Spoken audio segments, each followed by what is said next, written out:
What's going on YouTube? Today we're going to talk about CVE 2022-26923. Doesn't make sense, right? This CVE affected Active Directory Certificate Services, which is a component in Windows Active Directory. So basically, this kind of vulnerability that affected Microsoft Active Directory Service, which allows any Active Directory user to escalate their privileges to domain admin in a single hop. So what does that mean? It means that in order to exploit this vulnerability, you will need to first have access to an Active Directory domain user. So it can be you, okay, as an Active Directory user, or it can be an attacker who gained access to the Active Directory environment as, for example, a low privileged user, low privileged user. So this kind of vulnerability is not exploitable without having access to the environment, or at least one Windows machine that's part of the domain controller or the domain tree. Okay, now before talking about this, let's first introduce Active Directory Certificate Services and how it is used. What are the actually common objectives of using this service, which is actually overlooked, before we dive deep into exploiting this vulnerability. Now basically, as you know guys, Active Directory Certificate Services, or as they call it, ADCS, that's the short name of this service. So basically it can be called as Microsoft's public key infrastructure implementation. So as you know, we have PKI. If you know about encryption, PKI is public key infrastructure. Now Microsoft has implemented its own proprietary version of PKI. It's called Active Directory Certificate Services. Okay, now since AD provides a level of trust in an organization, it can be used as a certificate authority to prove and delegate trust. So Active Directory Certificate Services can be treated as CA, or certificate authority, to issue certificates to those who request it. But where? From inside the Active Directory environment, not outside it. Okay, that's the main thing about this service. It issues certificates inside the Active Directory environment. Now, why would we use ADCS? So it means, what are the main objectives of using ADCS?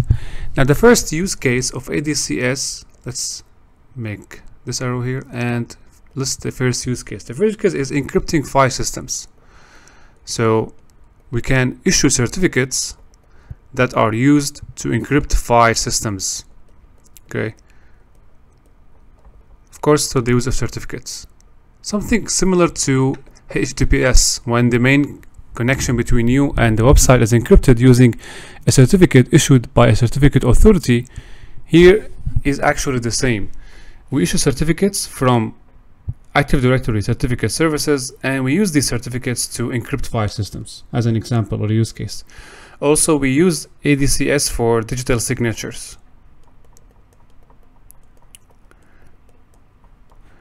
And the last use case, which was actually the subject of this vulnerability, is the authentication or user authentication. So through this use case, this vulnerability was introduced. It exploits the fact that we can use ADCS for user authentication. So we create a certificate for a user that we would like to target. In our case, it is the domain controller, and we use that certificate to authenticate as that user. Okay. Now, before stepping into the main issue of ADCS in the front of this vulnerability, let's talk about something called the certificate templates. So, of course, ADCS cannot issue certificates for every single user in the Active Directory environment, right? It's going to be time consuming and it's not practical. That's why we use something called the certificate templates. Through these templates, we can define the parameters and roles for issuing the certificates. We have two main kinds of certificate templates. We have first user certificate templates, and we have machine certificate templates. Right now we didn't yet talk about what's the component that's affected by the vulnerability. Now the user certificate template can be requested by any user in the organization, or any user that belongs to a group called the domain users. So domain users can request user certificate template. Now machine certificate template can be requested by domain computers.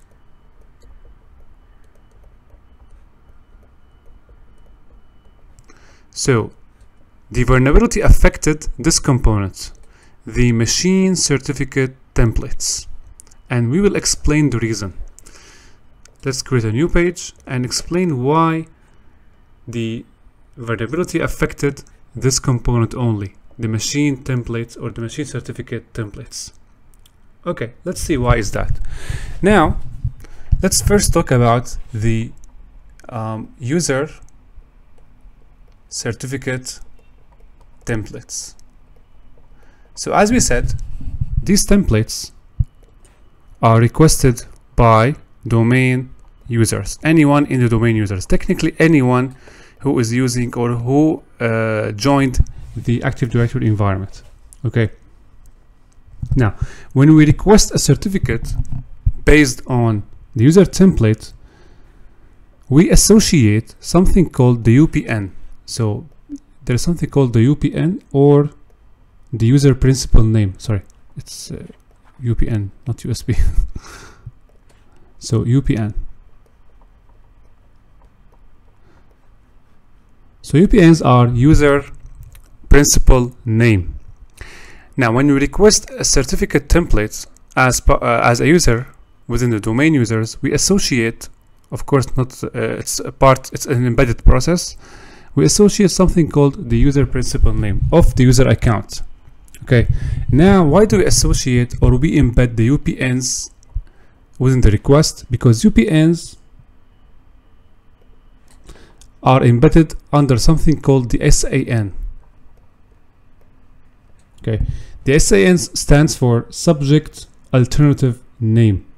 Now subject alternative name is an attribute that is included in the certificate request, which actually aids in two items. First, the identification, identity, and authentication. So what does that mean? It means that when you request a certificate as a domain user, we associate the UPNs. UPNs are embedded under the SAN, which actually identifies you, who you are, and what are your authority level. Okay, so that's how user certificate templates work. Now the issue is that the vulnerability here doesn't affect this component. Why? One reason is that UPNs are unique, and since UPNs must be unique and we usually do not have the ability to modify our UPN, they are sent as part of the request, we cannot leverage this template. Furthermore, since we don't have the ability to alter also the SAN, which is actually also a unique value, okay, in the certificate signing request, we cannot impersonate another user by specifying the UPN. So since UPNs and SANs are unique and we cannot actually change them or modify them, we cannot request a certificate of another user using the user certificate templates.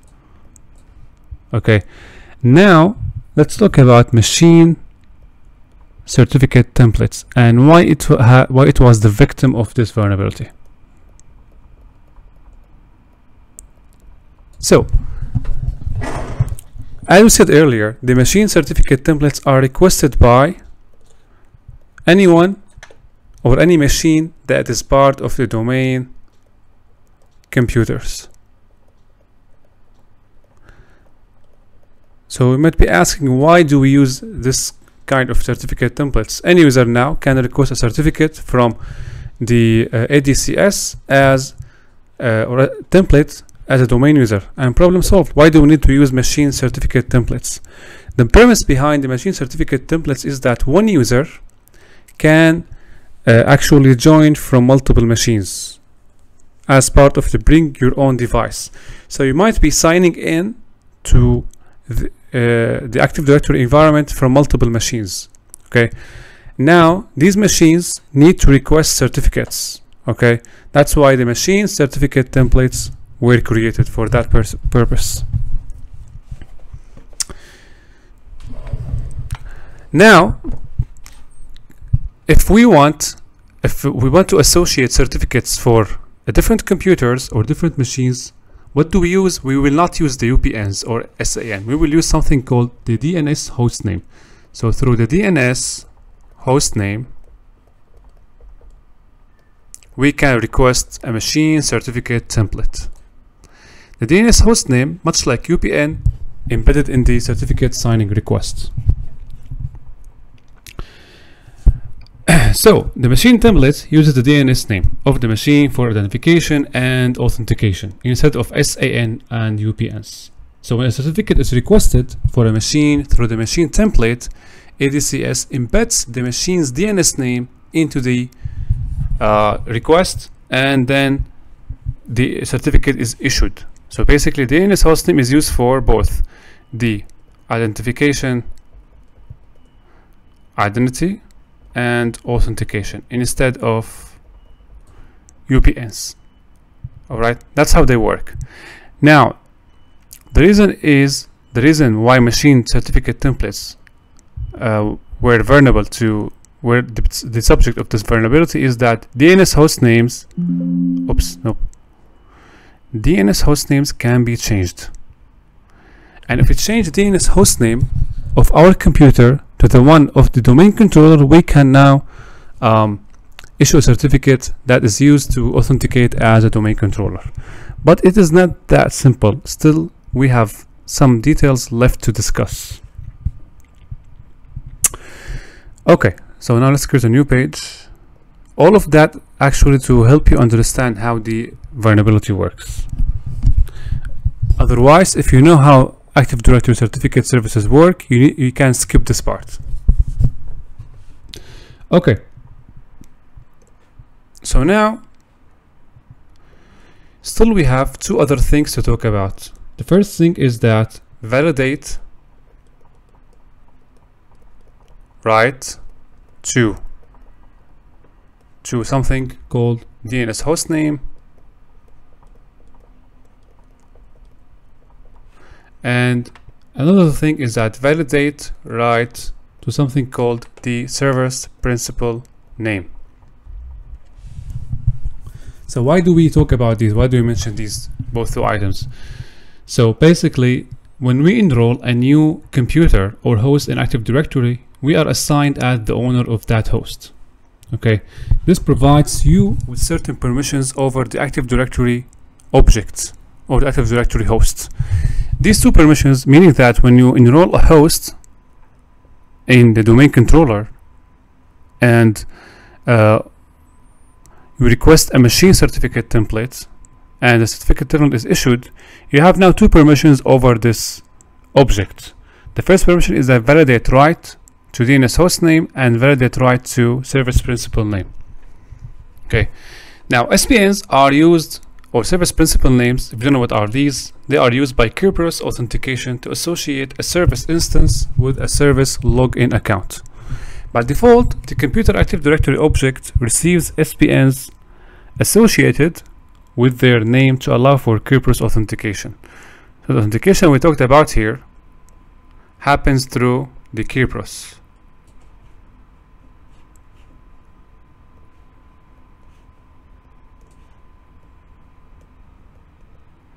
Okay, now SPNs aid in that process here. So we would think that by simply, as I said earlier, changing the DNS host name in the request, we can actually impersonate the domain controller, but that doesn't work as we expected. If we change the DNS hostname, Microsoft automatically updates the SPN. Okay, because SPNs need to be unique. The SPN of an admin, okay, cannot be the same as SPN of low privileged user, right? So since we are now, as we said earlier, we are now a low privileged user, and we are requesting machine certificate template for our new host. If we only change the DNS hostname, okay, Microsoft will go ahead and change the SPN with the request, so that the SPN of the new certificate will not be equal as the one with the admin, which means if you only change the DNS hostname, it will not work. You need also to change the SPN. So what do we do here? We delete the SPN in the request, and then we change the hostname, and that's how the problem is solved. Alright, so after we talked about ADCS, why do we use it, certificate templates, let's know, also we talked about the main issue, what is the component that's affected. Now let's talk about the steps of exploitation. Alright, the first thing, steps. 1.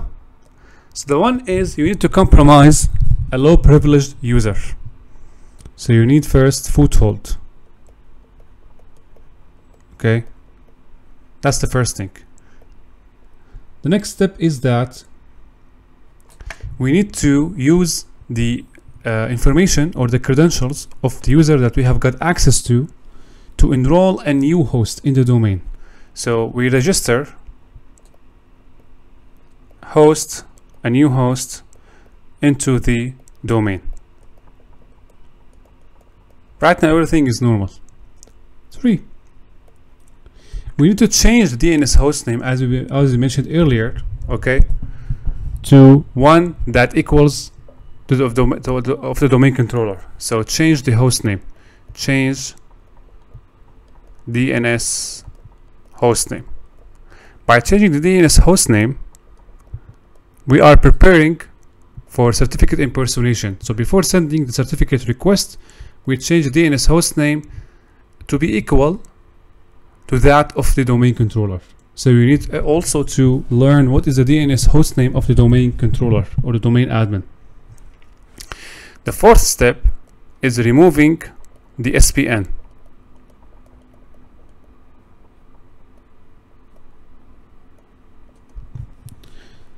Why do we do that? We want to bypass the SPN conflict issue, right? So if we change, I explained this earlier, right? So if you change the host name, it isn't going to be enough. We need also to change the SPN, because SPNs need to be unique and they cannot be the same for 2 users or 2 machines.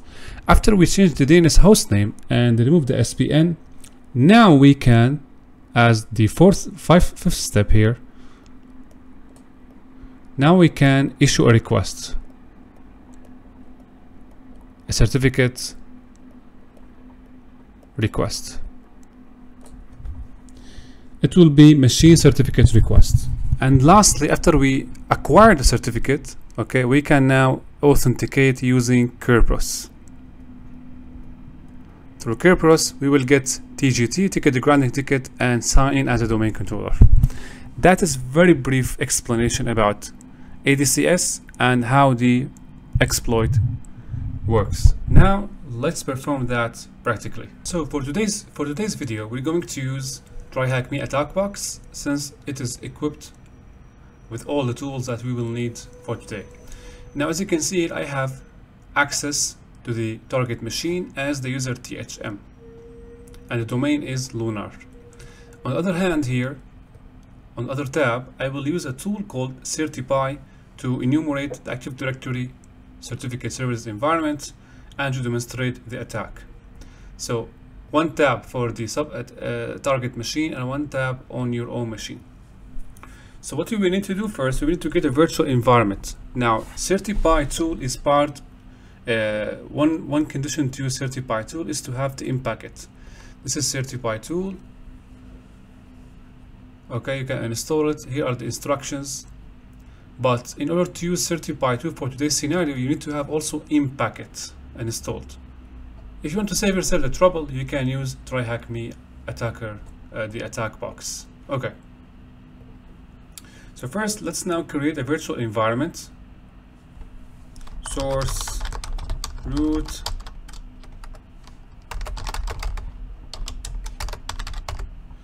as you can see, the tool is actually installed in TryHackMe attack box, and we're going to activate the virtual environment.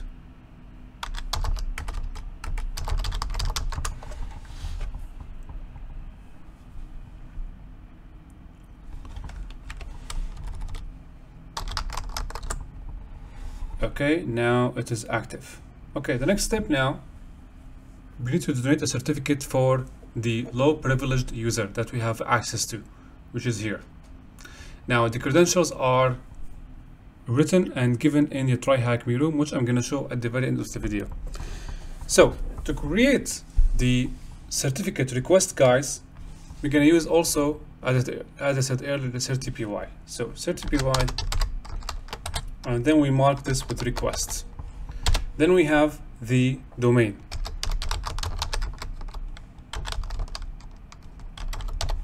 And then we have the user and the password of that user.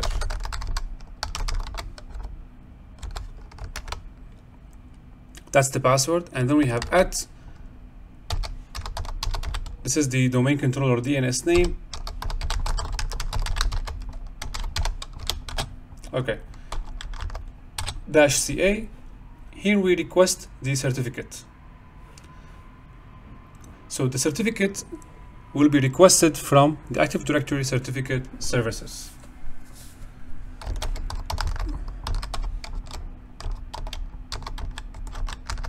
That's the name of it. And then we define the template.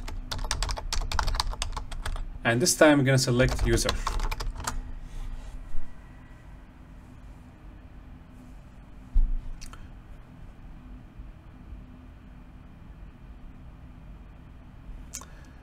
Got error, NetBIOS connection with the remote host timed out. We can try one more time.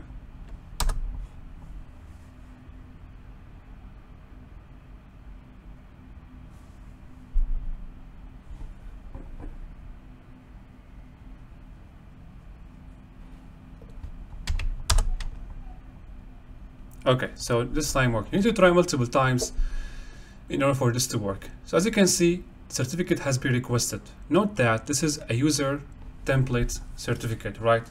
Now we need to make sure, we need to verify that we can authenticate with this certificate. We can verify that the certificate is valid and can be used for Kerberos authentication also through using Certi-By. So Certi-By authentication -pfx, and then we specify the name. This is the name.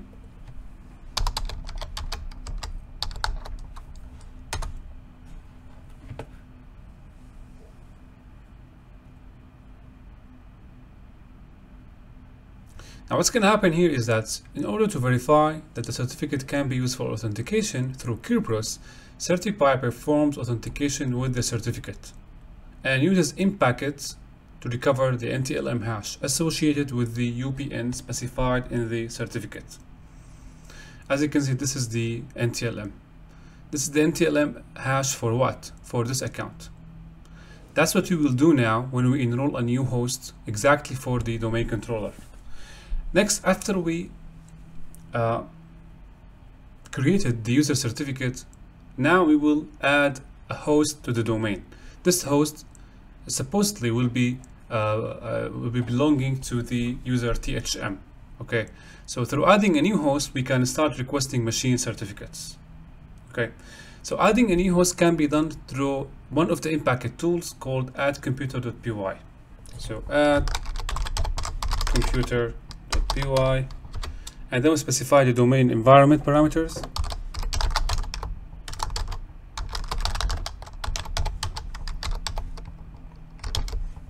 So here we need to provide the valid credentials in order to add a new computer. The valid credentials will be those of the user owning the computer or the host. Okay, now then we'll specify the method. Here will be the method of authentication. Normally it is LDAP-S. Then the computer name that we are enrolling to the domain. You can call it as THM. I'm going to follow the, you can select any name you want. I'm going to select THM PC. And then the computer password. It's optional. You can select or type any password you want. For consistency, I'm going to select the same password for the user. Okay. Now we successfully added machine account with password. So basically now the user THM here has a user certificate request and has also enrolled a machine into the domain. Now it's time to request a machine certificate template. Okay, again we get back to CertiPy with the request to request a new certificate now. This time we will put the credentials of the computer, right? Not the user. So the computer name first is THM PC. Okay, I'm gonna put $sign here, and then we specify the password. And then at domain controller loaner DC or loan DC loaner. Okay, next CA, certificate authority, which is the Active Directory certificate service name, and the template will be machine this time.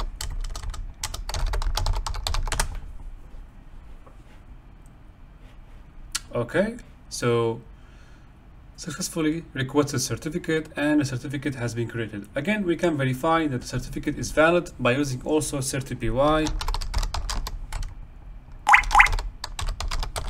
authentication that specify the template that we created, which is THMPC-PFX.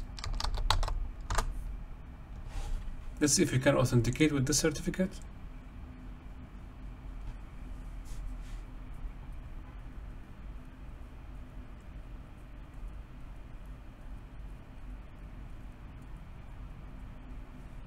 Okay, this certificate is usable. Now, after we created the machine certificate, now it's time to change the DNS host name and remove the server's principal name using PowerShell on the target machine. So in order to update the Active Directory host attributes, we will use ADRSAT PowerShell cmdlet. Okay, so after we log in now, we issue PowerShell. As you know, this is a Windows machine. Let's first get the current attributes for our computer Active Directory object that we created earlier using the get AD cmdlet.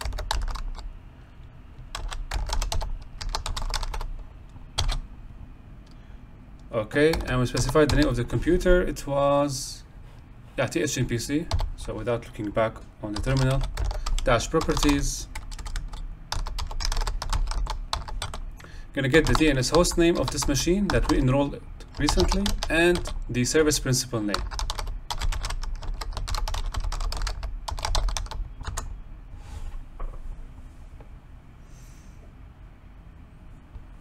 So what do we have? We have error. One or more properties are invalid. DNS host name dash comma service principal name. Yes, here we have a typo. Okay, so the machine that we enrolled using this command here it is, with the DNS host name and the service principal name. What you will need to do here, you will need to change this and delete this. So as you can see from the output, Microsoft automatically changes. If we try now, before changing actually, if we try now to change only the host name, Microsoft will complain that the SPN is duplicate.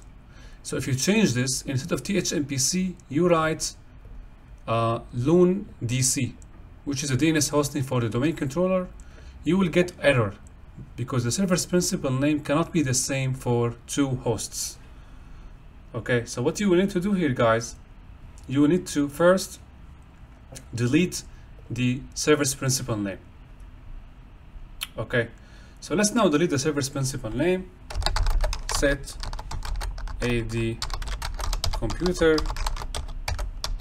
specify the machine dash service principal name, and we delete this by typing ampersand and 2 curly braces. So we have deleted now the service principal name. Now we can change the DNS host name. So the same command, set the same DCMD, set AD computer THMPC, but here the property will be DNS host name.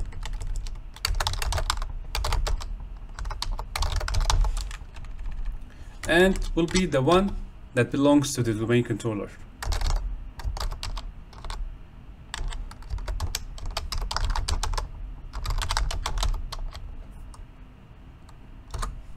Okay, let's verify the. Okay, so now DNS hostname has changed, but yet we don't see any mention for the service principal name. It's because we have deleted it. Okay, now it's time to request or to impersonate the Active Directory certificate. Okay, so it's time to regenerate the same certificate. Let's run the same command of certify again to request a new certificate for our computer. So we go back here. Okay, so this is the same command that we issued earlier. Nothing is changed. We will request now a new certificate. This new certificate will bear the properties of the domain controller.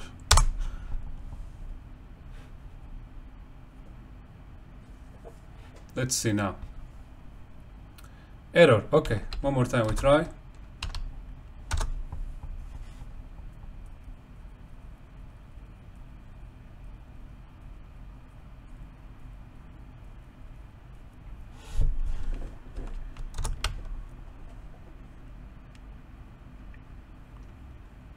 Okay, as you can see here, we requested certificate for THMPC, right? But the result was loondc.pfx, and it was the result that is telling us as if we sent a request for loondc for the domain controller. Okay, this is because we changed the DNS host name of the new machine and deleted the service principal name to avoid any conflict. Now let's make sure that this certificate loondc.pfx is verifiable.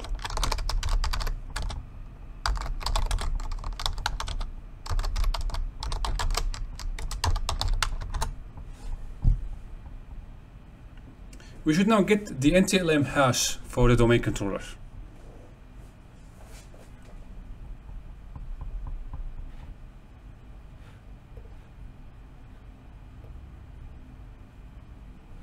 And this is the NTLM hash for the domain controller. Okay, now your next step is now to authenticate as a domain controller. At the end, this is the room. You can go ahead and start the machine, practice on your own, and see if you can apply what you have learned. So before closing on that, let's go down, and here it is required that you guys answer 2 questions. The NT hash that we have extracted, and here's a question about a command. You can answer it very easily. Now let's make sure that the NT hash that we have extracted was correct. So this is the NT hash. This is of the domain administrator, and it is correct. Yeah, so that was it for today, guys. I hope you liked that and I hope you learned something new, and we will see you in the next video.